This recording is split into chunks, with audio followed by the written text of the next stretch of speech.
Então, queridos irmãos, graças e paz a todos. Hoje, nós estamos no 24º dia da nossa jornada, tá? No 24º dia. E hoje nós vamos falar sobre o capítulo 35, que vai falar sobre a rocha. A rocha. Eu estava lendo aqui, esse capítulo é tão lindo, gente. Capítulo 35 da Cruz e Sua Sombra. Né? Então, fala assim que rocha, ela tem sido usada sempre como sinônimo de força e solidez, porque ela é forte. A parábola da casa construída sobre uma rocha é um exemplo. Né? Aquela parábola que o homem construiu a sua casa sobre a areia e ela caiu, mas o homem construiu a casa sobre a rocha, ela permaneceu firme. Então, diz aqui que a palavra rocha ela é usada muitas vezes na Bíblia para ilustrar o cuidado protetor de Deus para com seu povo. E o próprio salmista, ele fala, né? É no Salmo 18, verso 2 e 71, verso 3. O Senhor é a minha rocha, tu és a minha rocha, a minha fortaleza. Ontem o Guilherme falou sobre a cidade de refúgio, que tinha as cidades para abrigar as pessoas que estavam correndo perigo, e hoje a cidade de refúgio nossa é Cristo. E hoje fala especialmente sobre ele, né? A rocha.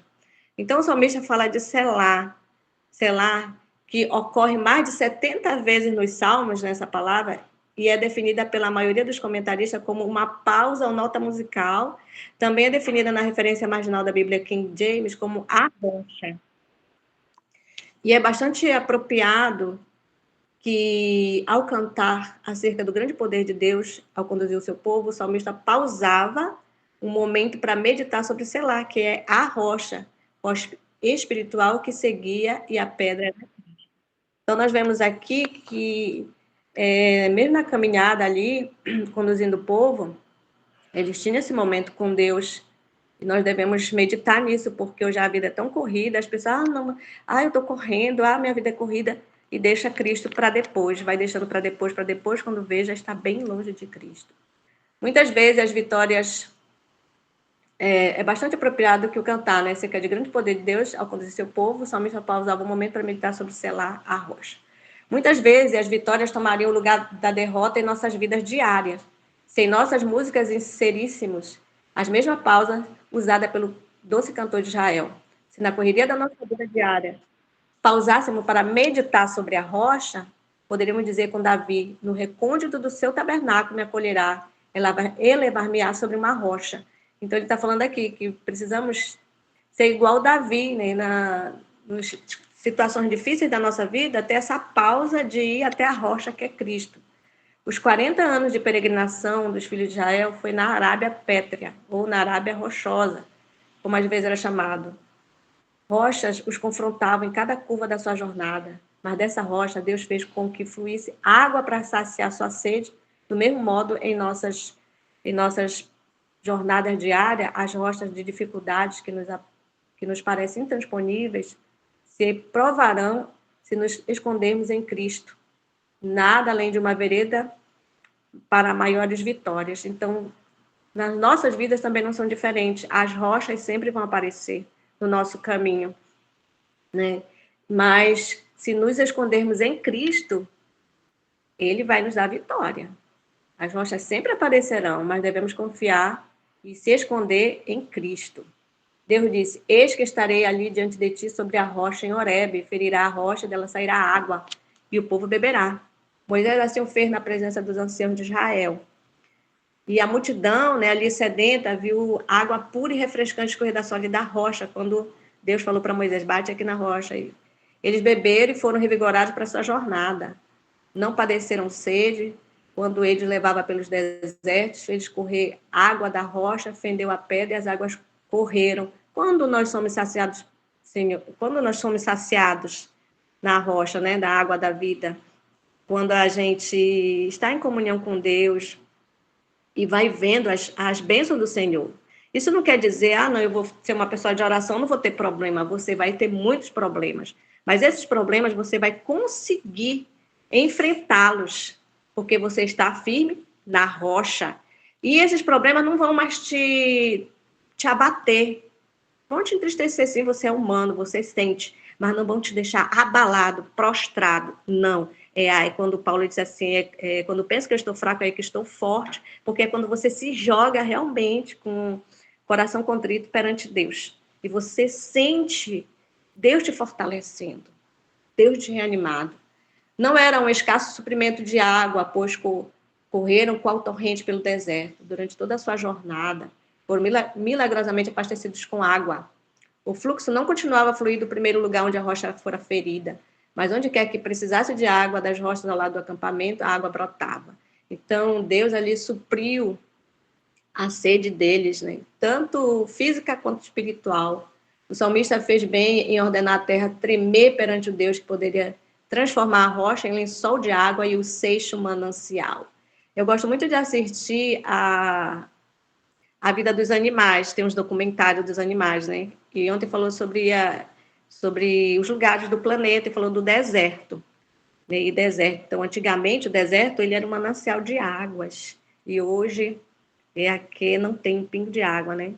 O deserto do Saara. E eu li no Salmo que por que Deus permitiu ficar tão seco? Por causa da iniquidade do homem.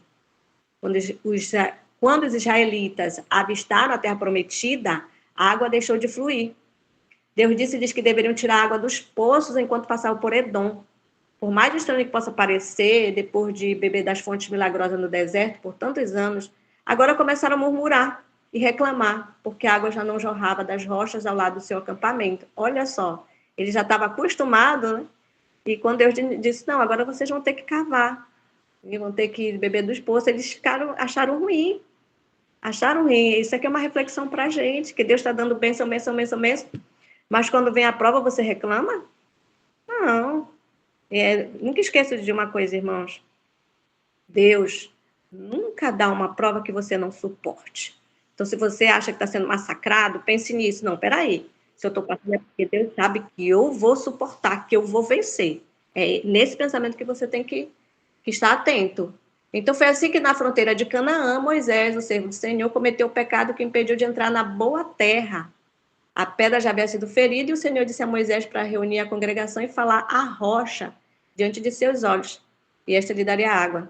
Moisés, que suportou pacientemente as murmurações deles por tanto tempo, tornou-se impaciente e disse: ouvi agora, rebeldes. Olha como ele falou: ouvi agora, rebeldes. Porventura faremos sair água desta rocha para vós outros? Então ele feriu a rocha 2 vezes e a água jorrou. Então Moisés ficou tão chateado com eles, com a falta de gratidão. Olha, gente, tem pessoas muito ingratas, né? Muito ingrata. Você tá fazendo para essa pessoa e ela nunca não diz obrigado. É uma reflexão para nós. Você está falando obrigado? Você está sendo grato? E por causa disso, Moisés pecou, ele não vigiou, ele pecou. Deus não faz acepção de pessoas, e apesar de ter honrado muito Moisés, ele o puniu por seu pecado. Quando Moisés feriu a rocha pela segunda vez, ele ignorou o grande acontecimento do qual a rocha ferida era um tipo. Cristo morreu uma vez pelos pecados do mundo, e todos os que lhe falarem, confessando seus pecados, suplicando perdão, receberão a curativa às águas da salvação. Assim, Moisés não apenas desobedeceu a Deus, mas manchou o belo símbolo que havia sido colocado diante dos israelitas durante todas as suas peregrinações no deserto. Então, aquela rocha era Cristo. E Cristo foi ferido só uma vez. Moisés feriu 2 vezes a rocha.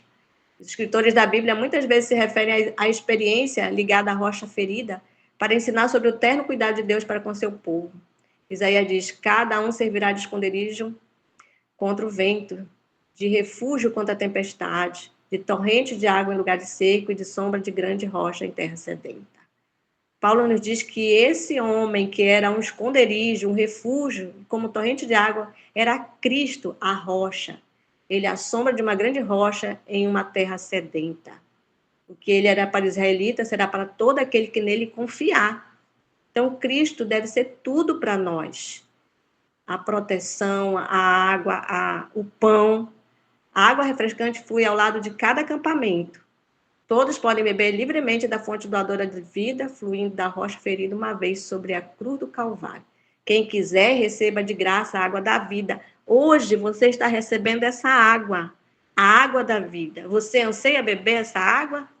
Lembre-se de de que o rocha foi ferida por você. Quem é a rocha que estamos falando? Cristo. Toda vez que a gente faz algo que não agrada a Deus, a gente está ferindo Cristo. Pense nisso. Pense na sua atitude, na sua decisão. Pense no que você está pensando. Está ferindo Cristo? Então, é uma reflexão. Não cometa o erro de Moisés, pensando que deve feri-la novamente. Falai à rocha e dará sua água. Diga-lhe que está cansado do pecado, que você deseja aceitar sua justiça. Dê-lhe os seus pecados e ele vestirá com a sua justiça. Confesse seu pecado. Seja sincero com Deus. Senhor, eu não gosto de... Senhor, eu gosto de fazer isso. Me ajuda, eu não quero gostar. Eu não quero mais fazer coisas que te desagradem. Ah, Senhor, eu gosto muito daquilo. Mas, Senhor, eu não quero gostar. Então, é essa maneira que Deus quer que você vá até Ele.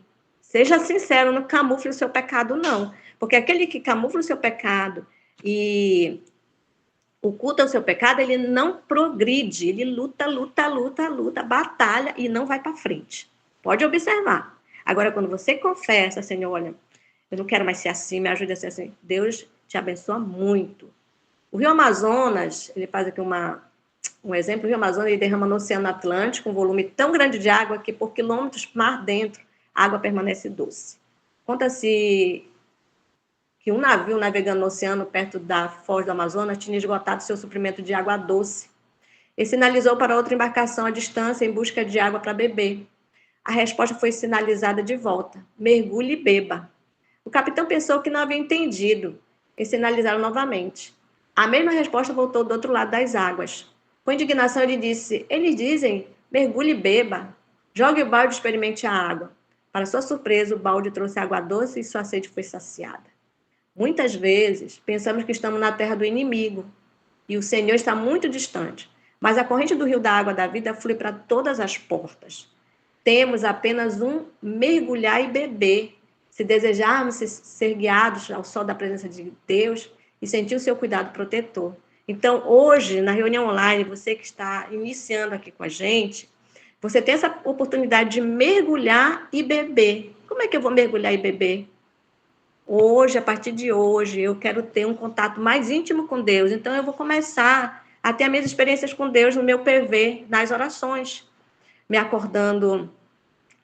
Eu entro na madrugada na reunião online, mas depois que eu sair, eu vou ter o meu momento com Deus. Vou meditar, eu e Deus.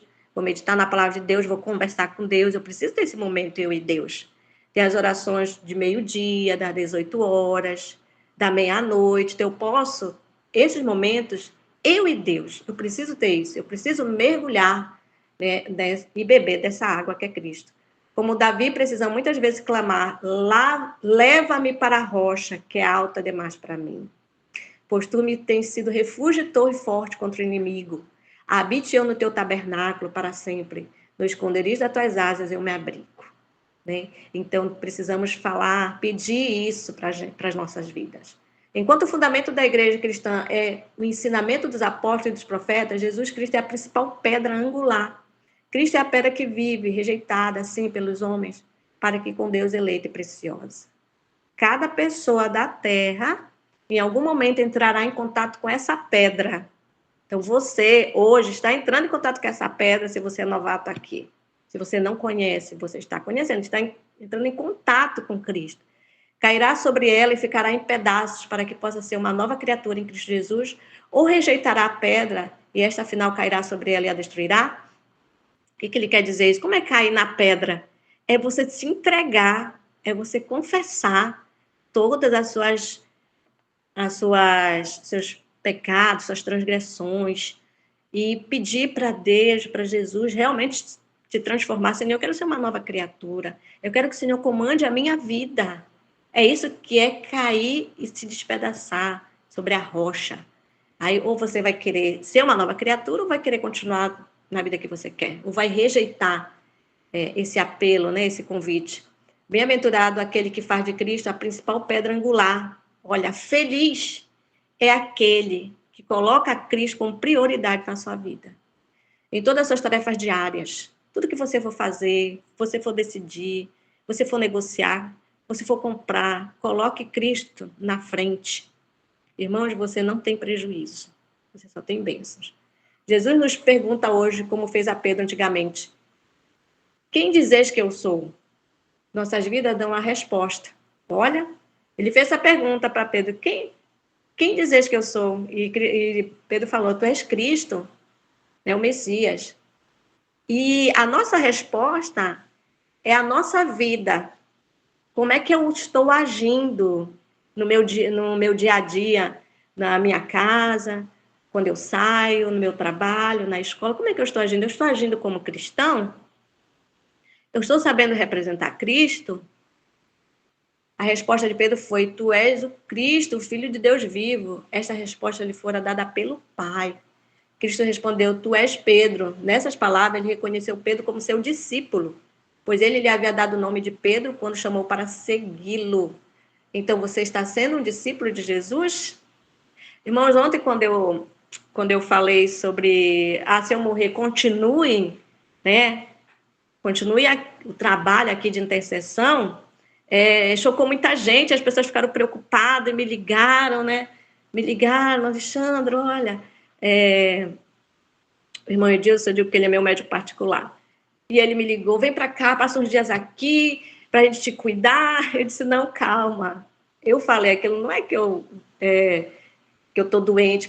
Não, é porque assim, nós temos que ser realistas. Hoje nós estamos aqui, amanhã nós não sabemos. Então, o trabalho precisa continuar. Precisa continuar. Então, Cristo falou precisamos fazer discípulos. Vocês são discípulos. São discípulos. E o discípulo, assim como Pedro, ele colocou a mão na massa. Ele teve um deslize, mas ele se levantou pela graça de Cristo e ele colocou a mão na massa, foi evangelizar, foi fazer o trabalho dele. O trabalho dele, né? O trabalho que Cristo designou, a missão que Cristo designou. Então, foi nesse sentido que eu falei isso, para se prepararem, quando você for solicitado para ajudar, para pregar, esteja pronto, não escolha. Não, só vou pregar se eu... Não, tem gente que não gosta de, por exemplo, estamos estudando, fazendo a leitura do livro, tem gente que não gosta de montar seus próprios sermões, gosta, tudo bem, é uma qualidade sua, né, uma opção sua, mas esteja pronto para tudo. Nós, como cristãos, nós temos que ser polivalentes. Tem uns irmãos aqui que eu, glória a Deus por isso que eles estão aqui comigo, que quando tem alguma imprevista, na hora, e eles prontamente estão prontos. Deus seja louvado por isso. Então, Cristo, né, a forma de ensino de Cristo era usar coisas terrenas para ilustrar lições celestiais. E ele tomou o nome de Pedro, que significa um fragmento de rocha, para direcionar a mente para a solidez da confissão e a estabilidade da causa que estava fundada sobre a rocha. Cristo Jesus, da qual Pedro, quando aceitou Cristo como seu mestre, tornou-se uma porção, um fragmento. Todo verdadeiro seguidor de Cristo torna-se uma das pedras vivas na grande casa espiritual de Deus. Olha que maravilha, nós somos pedras vivas. Cristo não disse sobre ti, Pedro, edificaria a minha igreja, mas imediatamente mudou a expressão e disse: sobre esta rocha edificaria a minha igreja. Então, séculos antes, Isaías escreveu: eis que eu assentei em si uma pedra já provada, pedra preciosa, angular, solidamente assentada. Então, Pedro e cada um dos outros filhos de Adão falharam quando testados. Cristo é o único nascido de mulher que resistiu a todas as tentações e é uma pedra provada, apta para ser a principal pedra angular na igreja de Deus. Cristo não colocou nenhum homem mortal como fundamento de sua igreja. Triste teria sido a condição da igreja se tivesse sido edificada sobre Pedro, pois pouco tempo depois de ter feito a confissão acima, seu coração estava tão cheio de conclusões malignas e erradas que, como o registro afirma, Cristo lhe disse: arreda, Satanás, tu és para mim pedra de tropeço, porque não cogita das coisas de Deus e sim dos homens. Devemos ter cuidado. Estou andando com Cristo, mas às vezes falo coisas malignas, me deixo ser usado. Então, por isso que a palavra de Deus diz: vigiai e orai. Precisamos aprender a ser vigilantes, irmãos, para não abrirmos brecha para o inimigo nos usar e falarmos coisas que desagradam a Deus. Quando o Salvador vier nas nuvens do céu, aqueles que rejeitaram a rocha, Cristo Jesus, clamará aos montes e às rochas da terra para escondê-lo da ira do Cordeiro. Nossos inimigos então testemunharão o fato de que a sua rocha não é como a nossa rocha. Engrandecei o nosso Deus, eis a rocha. Suas obras são perfeitas, porque todos os seus caminhos são juízos. Deus é fidelidade e não há nele injustiça. É justo e reto. Então, hoje, a nossa rocha, Cristo, devemos alicerçar-nos sobre ele. Mas na sua vinda, as rochas físicas, né, elas vão cair sobre aqueles que não aceitaram essa rocha que é Jesus. Ainda vão pedir, caiam sobre nós essas rochas, né, esses montes, mas só que eles vão clamar para morrer e vão ser ali testemunhas oculares, né, do grande poder da grande rocha que é Cristo Jesus. Então, nós devemos sempre engrandecer o nosso Deus. Como eu engrandeço o nosso Deus? Como eu glorifico Deus na minha vida? Dando um testemunho, um bom testemunho onde quer que eu vá, no falar, no agir, no vestir, no comer. Tudo isso eu estou sendo observado e eu estou testemunhando de Jesus. Não é preciso eu fazer um sermão ou dar um estudo bíblico, também é importante, mas a nossa presença, né, nosso comportamento, nosso vestir, nosso comer, ele é uma pregação e nós estamos glorificando Jesus. E para concluir, nós temos aqui um resumão dessa mensagem, em 1 Coríntios 10:4, pela tradução da King James, diz assim: eles beberam daquela rocha espiritual que o seguia, e aquela rocha era Cristo. Então, todo o tempo, Cristo estava ali com eles na caminhada até a Canaã terrestre. Conosco não é diferente. Cristo está com a gente nessa caminhada até as mansões celestiais. Ele é a nossa rocha. Nós estamos bebendo dele, né? Dessa rocha. E o beber é você estar mais em comunhão com Deus. Que ele seja a prioridade na tua vida sempre. E em Êxodo 17:6 fala que a rocha foi ferida para salvar a pessoa da sede, as pessoas da sede. Hebreus 9:28, então essa rocha no deserto era o tipo. E Hebreus 9:28 é o antitipo. Cristo foi oferecido uma vez para tirar os pecados de muitos. E em Salmos 78:15-16, que era o tipo, diz: da pedra fez brotar torrentes, fez manar água como rios. E o antitipo, João 7:38, Cristo disse: quem crê em mim, do seu interior fluirão rios de água viva. Olha que maravilha. Se nós cremos, se nós confiamos, que vai fluir, né, coisas boas de dentro de nós. Nós vamos ser pessoas alegres, positivas, né? Vamos saber transmitir essa esperança, paz no coração de muitas pessoas. Então, por isso que fluirão rios de água viva de dentro de você. É uma reflexão para a gente. Eu sou cristão, mas eu estou transmitindo algo positivo para as pessoas? Ou eu estou sempre carrancudo, não dou um sorriso, sempre estou resmungando, sempre estou murmurando, nada eu estou satisfeito? Uma reflexão pessoal. E o tipo, Números 20:8, fala a rocha e dará sua água. E no antitipo, Lucas 11:9-10, pedi e dá-se-vos-á, pois todo que pede, recebe. Olha que maravilha, gente. Então, resumindo, o antitipo, né?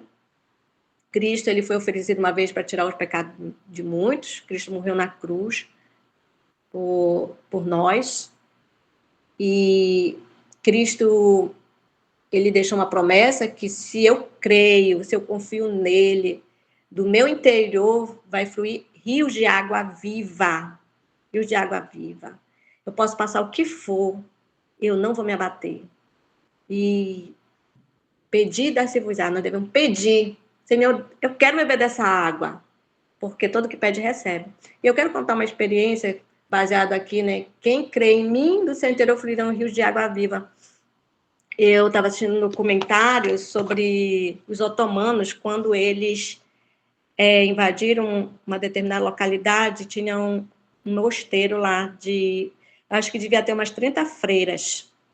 E o que foi que eles fizeram primeiro? Eles cercaram, sitiaram elas ali, para que elas se rendessem, morressem ali. O que elas fizeram? Elas ficaram em oração.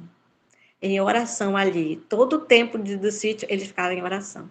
E elas venceram eles no cansaço. Então, eles entraram, né? Amarraram elas, tudo, não fizeram nada com elas, e levaram elas para o cativeiro. Eles foram para, atualmente Turquia, né? Levaram elas foram no navio ali, e elas em oração. Chegaram lá, e eles colocaram elas numa sala, uma sala onde não tinha ventilação, janela, nada, né? Escuridão, trancaram elas lá. Elas ficaram em oração. Quando era de manhã, elas saíam e iam fazer o trabalho, iam lavar, passar, cozinhar lá o palácio deles. Terminou o dia, voltavam para esse quarto escuro e elas ficavam em oração e louvor. Oração e louvor. Elas ficaram e escreviam nas paredes. Então, elas sentiram nas paredes, assim, passar a mão na parede, que tinha, assim, cruzes, tinha palavras escritas, né? Até que, com as orações, Deus quebrantou o coração deles e deram uma lamparina lá para elas. E elas continuaram em oração, fazendo todo dia ali, saíam, trabalhavam, voltavam, e oração e louvor, muito louvor, muito louvor, muito louvor, que começou a incomodar eles, esses louvores, né? Começou a incomodar. O que foi que eles fizeram? Deixaram elas presas. Colocaram uma parede na porta, não abriram mais. Então, quer dizer, elas morreram ali, enterradas, praticamente vivas ali. Mas elas morreram orando e louvando. Elas, em nenhum momento, elas murmuraram, elas blasfemaram, não. Elas morreram cantando e orando. Então, aqui, irmãos, quem crê em mim, do Senhor interior um rio de água viva. Ali elas deram testemunho. O testemunho ali de mansidão, paciência, né? Suportaram ali a sua provação. E hoje aquele lugar é um museu. É um museu aquele lugar. E pessoas passam ali, né? E elas sentem, né, o poder ali quando passam ali por aquele lugar. Então, é muito maravilhoso. Faça essa experiência com Deus. É muito maravilhoso. Você ser 100% de Jesus, a rocha. Então, que Cristo seja a nossa rocha sempre. Amém? Amém.